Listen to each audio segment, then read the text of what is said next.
guys, welcome back. Chapter 5. Mrs. P arouses us. George the Sluggard. The weather forecast swindle. Our luggage. Depravity of the small boy. The people gather round us. We drive off in great style and arrive at Waterloo. Innocence of southwestern officials concerning such worldly things as trains. We are afloat in an open boat. It was Mrs. Poppets that woke me up the next morning. She said, "Do you know that it's nearly 9 o'clock, sir?" "9 what?" I cried, starting up. 9 o'clock, she replied, through the keyhole. "I thought you was oversleeping yourselves." I woke Harris and told him. He said, "I thought you wanted to get up at 6. So I did. I answered, "Why didn't you wake me?" "How could I wake you when you didn't wake me?" he retorted. "Now we shan't get on the water till after 12. I wonder you take the trouble to get up at all." I replied, "Lucky for you that I do. If I hadn't woke you, you'd have lain there for the whole fortnight." We snarled at one another in this strain for the next few minutes, when we were interrupted by a defiant snore from George. It reminded us, for the first time since our being called, of his existence. There he lay, the man who had wanted to know what time he should wake us, on his back, with his mouth wide open and his knees stuck up. I don't know why it should be, I am sure, but the sight of another man asleep in bed when I am up maddens me.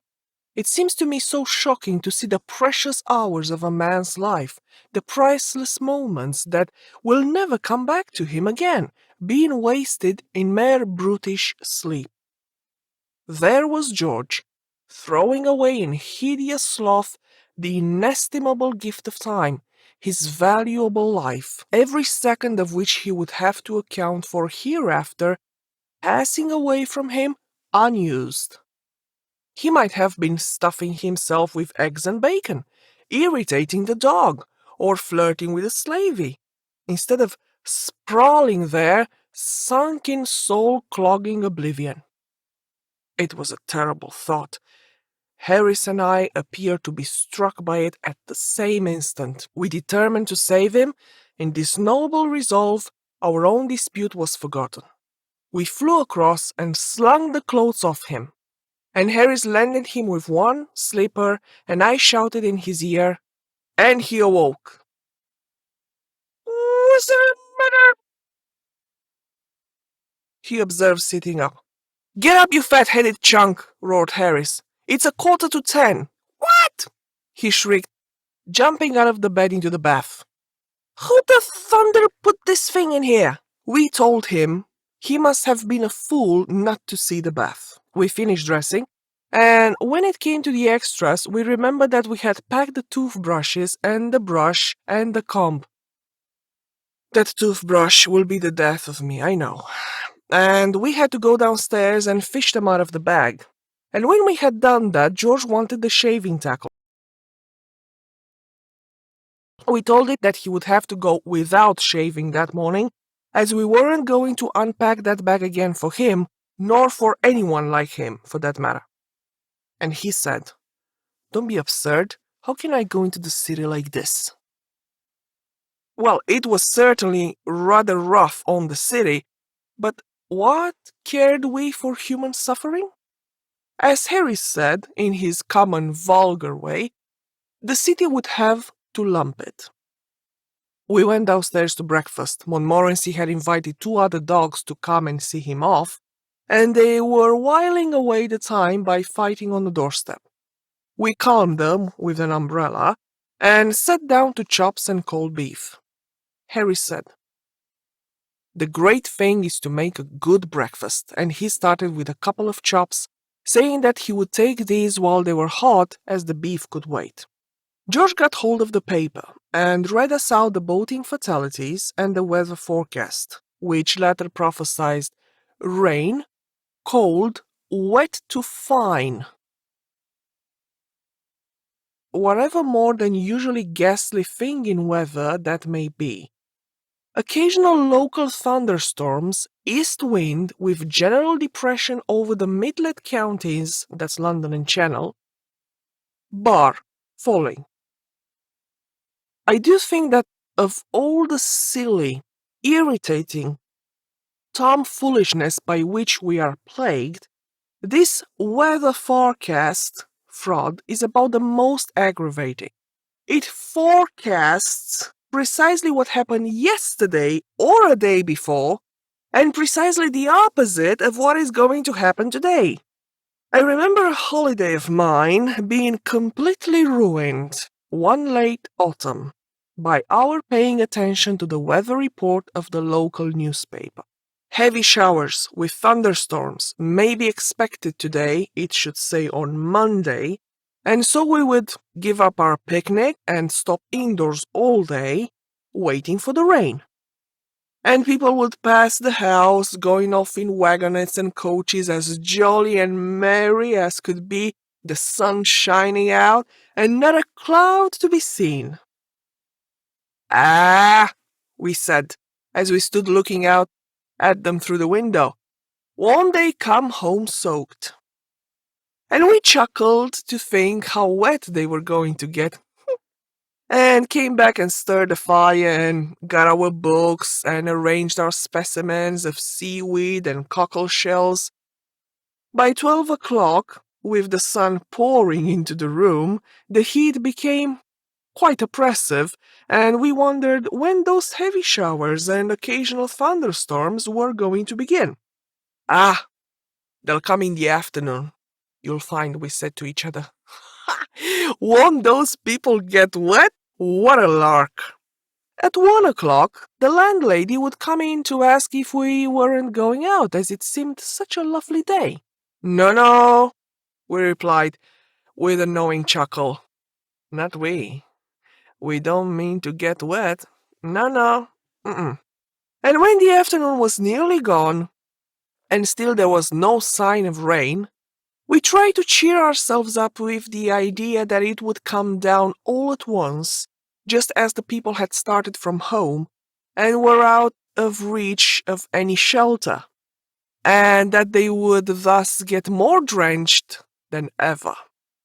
But not a drop ever fell, and it finished a grand day and a lovely night after it. The next morning, we would read that it was going to be a warm, fine to set fair day, much heat, and we would dress ourselves in flimsy things and go out, and half an hour after we had started, it would commence to rain hard, and a bitterly cold wind would spring up, and both would keep on steadily for the whole day, and we would come home with colds and rheumatism all over us and go to bed. The weather is a thing that is beyond me altogether. I can never understand it. The barometer is useless. It is just as misleading as the newspaper forecast. There was one hanging up in a hotel at Oxford at which I was staying last spring, and when I got there, it was pointing to set fair. It was simply pouring with rain outside, and had been all day, and I couldn't quite make matters out. I tapped the barometer, and it jumped up and pointed to very dry. The boots stopped as he was passing, and said he expected it meant tomorrow was going to be very dry. I fancied that maybe it was thinking of the week before last, but Boots said no, he thought not. I tapped it again next morning, and it went up still higher, and the rain came down faster than ever. On Wednesday, I went and hit it again, and the pointer went round towards set fair, very dry, and much heat, until it was stopped by the peg and couldn't go any further. It tried its best, but the instrument was built so that it couldn't prophesize fine weather any harder than it did without breaking itself. It evidently wanted to go on and prognosticate drought and water, famine and sunstroke and simoons and such things. But the peg prevented it, and it had to be content with pointing to the mere, commonplace, very dry. Meanwhile, the rain came down in a steady torrent, and the lower part of the town was under water, owing to the river having overflowed. Booth said it was evident that we were going to have a prolonged spell of grand weather sometime, and read out a poem which was printed over the top of the oracle about long foretold, long last, short notice, soon past. The fine weather never came that summer. I expect that the machine must have been referring to the following spring. Then there are those new style of barometers, the long straight ones. I can never make head or tail of those. There is one side for 10 a.m. yesterday and one side for 10 a.m. today. But you can't always get there as early as 10, you know. It rises or falls for rain and fine with much or less wind, and no one end is NLY. And the other Eli, what's Eli got to do with it? And if you tap it, it doesn't tell you anything. And you've got to correct it to sea level and reduce it to Fahrenheit. And even then I don't know the answer. But who wants to be foretold the weather?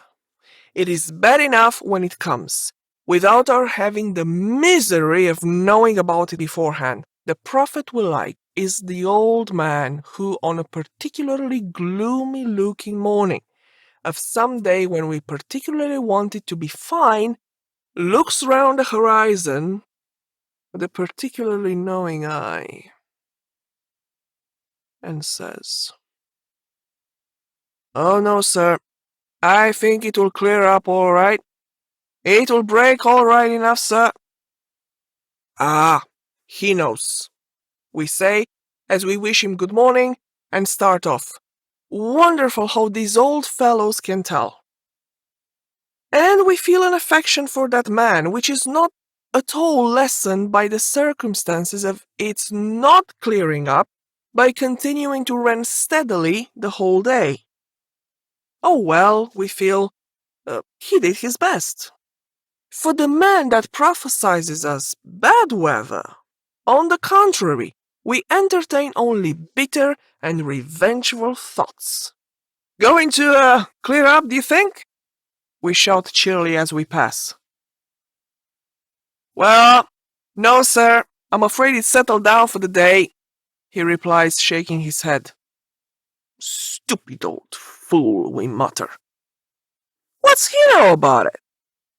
And if his portent proves correct, we come back feeling still more angry against him and with a vague notion that somehow or other he has had something to do with it. It was too bright and sunny on this special morning for George's blood-curdling readings about bar falling, atmospheric disturbance, passing in an oblique line over southern Europe, and pressure increasing to very much upset us. And so, finding that he could not make us wretched and was only wasting his time, he sneaked the cigarette that I had carefully rolled up for myself and went. Sip of this.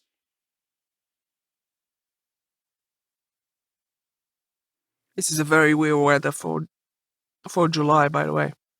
It comes down in bucketfuls, and it's cold. No barometer around. Then Harris and I, having finished up the few things left on the table, carted out our luggage onto the doorstep and waited for a cab. There seemed a good deal of luggage when we put it all together. There was the Gladstone and the small handbag, and then 2 hampers and a large roll of rugs, and some 4 or 5 overcoats and mackintoshes, and a few umbrellas, and then there was a melon by itself in a bag, just because it was too bulky to go in anywhere, and a couple of pounds of grapes in another bag, and a Japanese paper umbrella, and a frying pan, which, being too long to pack, we had wrapped around with brown paper. It did look a lot, and Harris and I began to feel rather ashamed of it, though why we should be, well, I can't see. No cab came by, but the street boys did, and got interested in the show apparently, and stopped. Biggs Boy was the first to come round.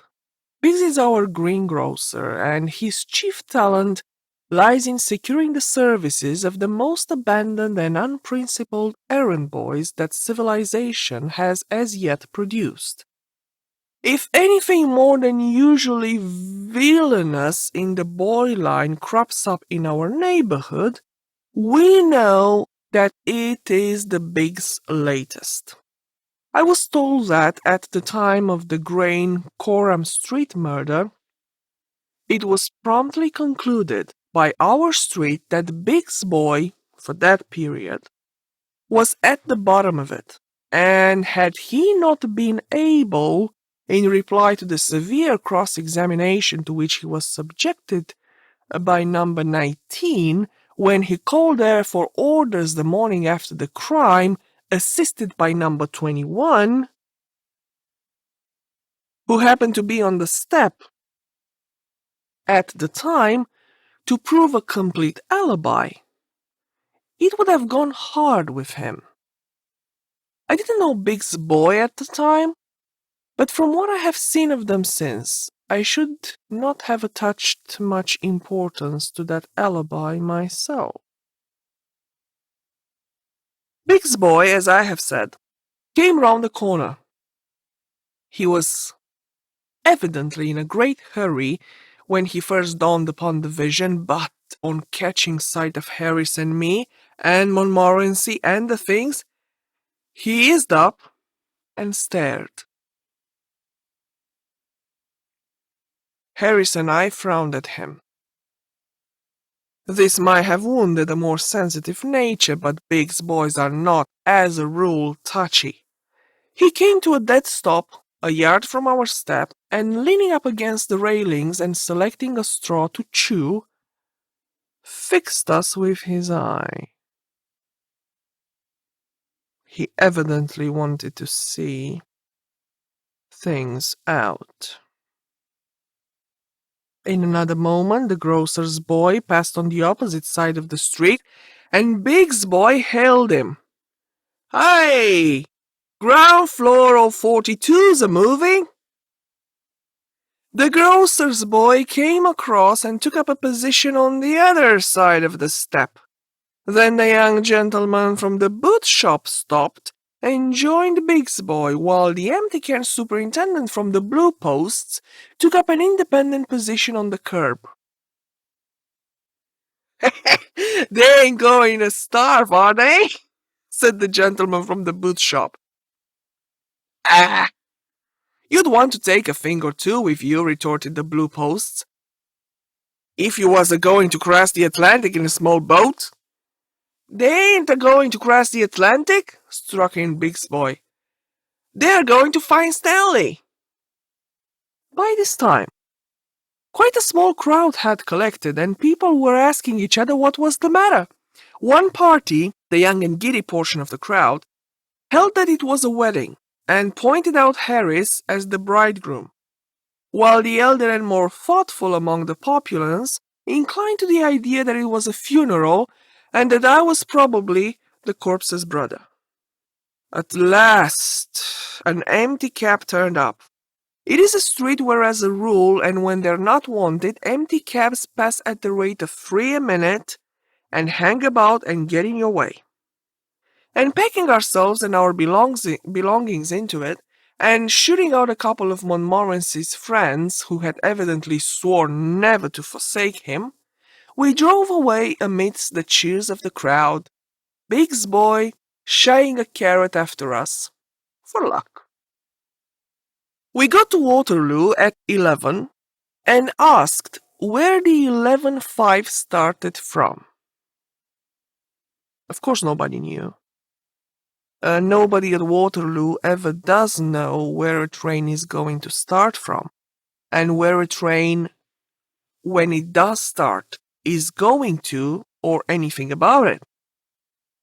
The porter who took our things thought it would go from number 2 platform, while another porter, with whom he discussed the question, had heard a rumor that it would go from number 1.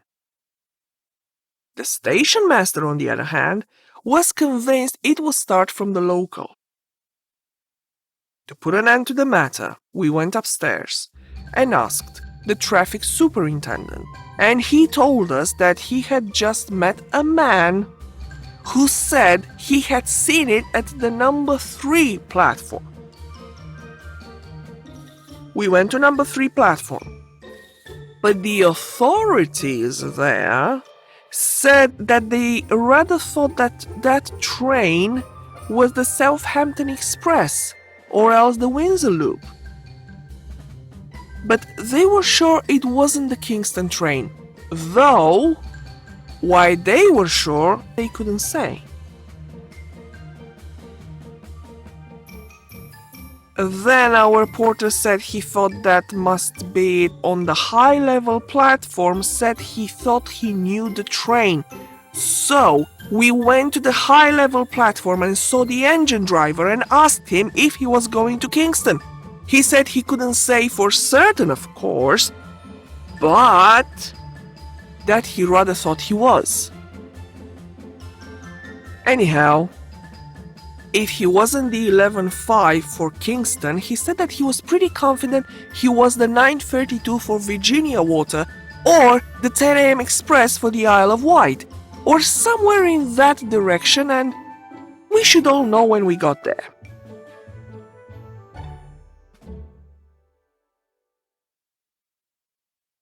We slipped half a crown into his hand and begged him to be 11.5 for Kingston. Nobody will ever know.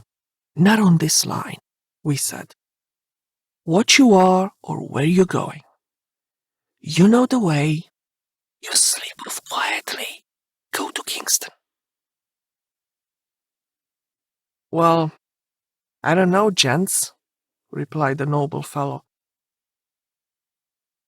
But I suppose some trains gotta go to Kingston. And I'll do it. Give me the half-crown.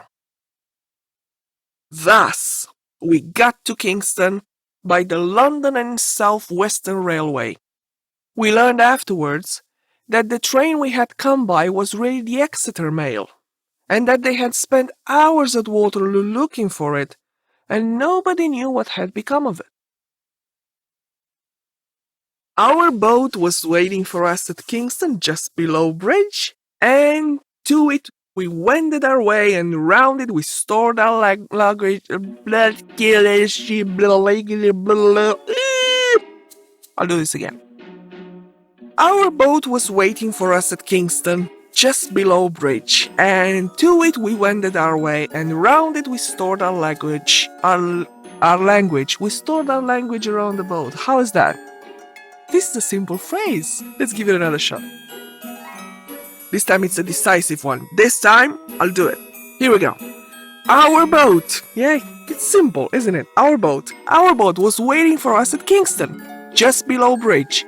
And to it we wended our way, and round it we stored our luggage. Our luggage, not our language. Luggage. And into it we stepped. And I'm gonna say it for the last time. Our boat was waiting for us at Kingston, just below bridge. And to it we wended our way, and round it we stored our luggage, and into it we stepped. Are you alright, sir? Said the man. Right it is, we answered, and with Harris at the sculls, and I at the tiller lines, and Montmorency, unhappy and deeply suspicious, in the prow, out we shot onto the waters, which, for a fortnight, were to be our home. And that was chapter 5, and see you again next time for chapter 6.